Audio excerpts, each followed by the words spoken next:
Desalambrando la historia. Hoy la Revolución de Mayo. En mayo de 1810, en la ciudad de Buenos Aires, capital del Virreinato del Río de la Plata, comienza una revolución que trastoca todos los aspectos de la vida de los habitantes del virreinato. A partir de la revolución se modifican las leyes, los medios de producción, las costumbres. Lo común deja de ser común. Por ejemplo, los pueblos originarios de las misiones jesuíticas dejan de considerarse como casi esclavos y pasan a tener algunos derechos. Pero las cosas no fueron tan sencillas ni lineales. En mayo de 1810 los porteños que podían asistir al cabildo, o sea, gente rica, con propiedades, con estudio o con títulos de nobleza, no los pobres, los gauchos, los empleados y mucho menos los negros esclavos y los indios, tuvieron la oportunidad de sacarse de encima a la corona española. El rey de España, Fernando VII, fue tomado prisionero por Napoleón Bonaparte. Para los porteños, esa noticia les dio el valor de decir: si el rey no gobierna, entonces el virrey, que es su representante, tampoco. Se convoca a los vecinos decentes al cabildo abierto, que era la reunión entre las autoridades virreinales y los vecinos más importantes de la ciudad. En estas reuniones habían dos bandos bien enfrentados: los que querían independizarse de España y los que querían mantenerse como súbditos. Entre los que querían la independencia también habían diferencias. Algunos de los revolucionarios solamente querían mejoras económicas, querían terminar con la obligación de comerciar solamente con España, querían ser parte del gobierno para mejorar sus negocios, y el otro bando quería un cambio revolucionario completo. Pretendían la abolición de la esclavitud, la mita y el yanaconazgo.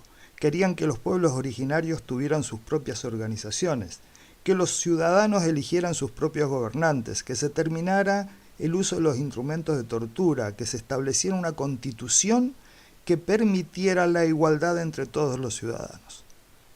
El 25 de mayo de 1810 triunfan los revolucionarios. Se depone el virrey y se establece una junta de gobierno, el primer gobierno patrio. Este hecho fue un verdadero acto revolucionario de independencia. Si bien seguían diciendo que cuando liberaran a Fernando VII volverían a ser sus súbditos, en realidad tenían muy claro que el objetivo era la independencia de España. Días antes del 25 de mayo se había organizado una junta de gobierno con la presidencia del virrey. Esa decisión le cayó muy mal al sector más revolucionario, que se opusieron y obligaron a los miembros a renunciar. El 25 de mayo se formaría la nueva junta de gobierno. Esa mañana el pueblo se había reunido frente al cabildo. La situación era muy tensa. Por un lado, los partidarios del virrey intentaban quedarse con el poder. Por otro lado, los revolucionarios se habían preparado para usar las armas. French y Beruti, que repartían las escarapelas en la Plaza de la Victoria, actual Plaza de Mayo, a los partidarios de la independencia, eran los encargados de organizar la revuelta armada en caso de no establecerse un gobierno revolucionario.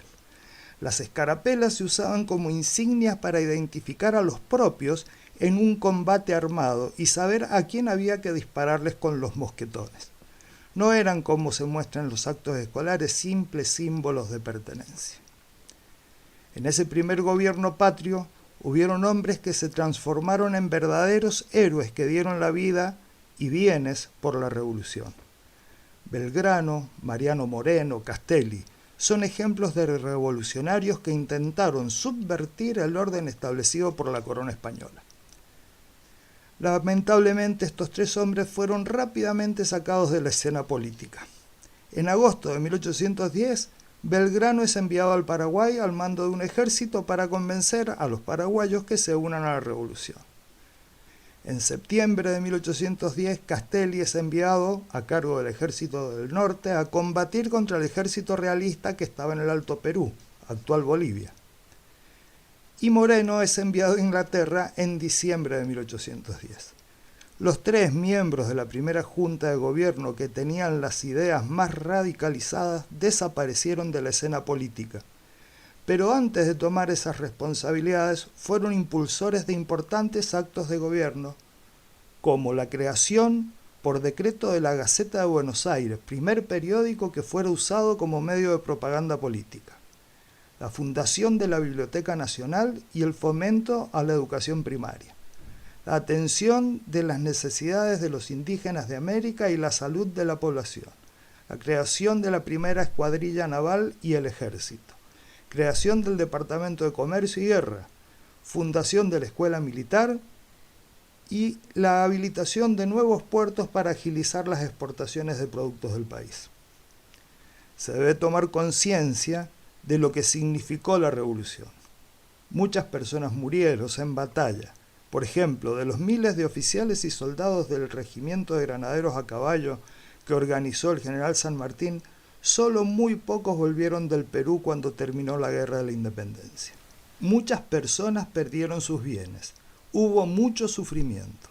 El pueblo soportó primero la Guerra de la Independencia y después la guerra civil entre unitarios y federales. La revolución triunfó. No fue la ideal, la que pretendían Belgrano, Moreno y Castelli, pero fue la revolución que por lo menos nos liberó de España. Hasta aquí, desalambrando la historia.